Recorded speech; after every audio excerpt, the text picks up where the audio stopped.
ஆழ்வார் எம்பெருமானார் ஜீயர் திருவடிகளே சரணம். ஜீயர் திருவடிகளே சரணம். தஜ்ஞானம் அஜ்ஞானம் அதோன்யதுக்தம் என்றானிரே. இது பராசர ரிஷி விஷ்ணு புராணத்திலே காட்டக்கூடிய அழகான அர்த்தம். அதாவது பகவானை பற்றின விஷயம்தான் ஞானம். அவனை அறிந்து கொள்வதற்கு எது உதவுகிறதோ அது ஞானம். அதை தவிர நான் எதை பண்ணுகிறேன் என்று சொன்னாலும் நான் நிறைய பண்ணுவேன், எனக்கு உலகத்தையே தலைகீழ நிறுத்த தெரியும் என்றெல்லாம் சொன்னால் கூட அதெல்லாம் கூட அஜ்ஞானம் தான் என்று சொல்லப்படுகிறதுங்கிறது இது விஷ்ணு புராணத்திலே ரிஷி சொல்லக்கூடிய வாக்கியம்.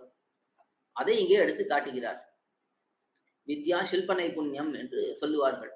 அதாவது எல்லா செயல்களுமே எந்த ஒரு வித்தியாக இருக்கட்டும், ஒருத்தனுக்கு பெரிய வில்வித்தை தெரியறது, இன்னொருத்தனுக்கு ஒரு ஆயுர்வேதம் தெரியறது, இன்னொருத்தனுக்கு சிற்பக்கலை தெரியறது. இதெல்லாம் எதை போல? செருப்பு குத்துவதை போல. அதுவும் ஒரு கலை தானே.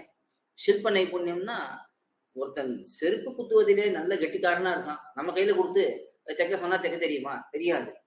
அதுல அவனுக்கு சாமர்த்தியம் இருக்கு. அதே போல ஒவ்வொன்றுல ஒரு சாமர்த்தியம். இதெல்லாம் ஆத்மாவுக்கு உதவக்கூடிய விஷயங்கள் கிடையாது. எந்த பெரிய காரியமா இருக்கட்டும், ஒரு பெரிய கட்டடத்தை கட்டக்கூடியவனா இருக்கலாம் அவன், அதனால ஆத்மாவுக்கு என்ன லாபம்? ஒன்னும் லாபம் இல்லையே. அதனாலே மற்ற எந்த விஷயமாக இருந்தாலும் அது செருப்பு குத்த கத்தவோ பாதின்னு வியாக்கியானத்தை எடுத்து சொல்லுவார்கள்.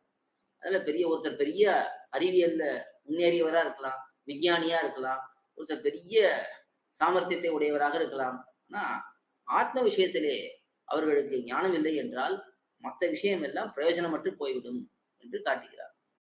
ஆழ்வார் எம்பெருமானார் ஜீயர் திருவடிகளே சரணம். ஜீயர் திருவடிகளே சரணம். கோயில் KOYIL என்னும் ஆப்பை கூகுள் பிளே ஸ்டோரிலிருந்தோ ஆப்பிள் ஆப் ஸ்டோரிலிருந்தோ டவுன்லோட் செய்து இது போன்ற சம்பிரதாய விஷயங்களை கேட்டு மகிழலாம். எங்கள் வலைத்தளம் koil.org KOYIL.org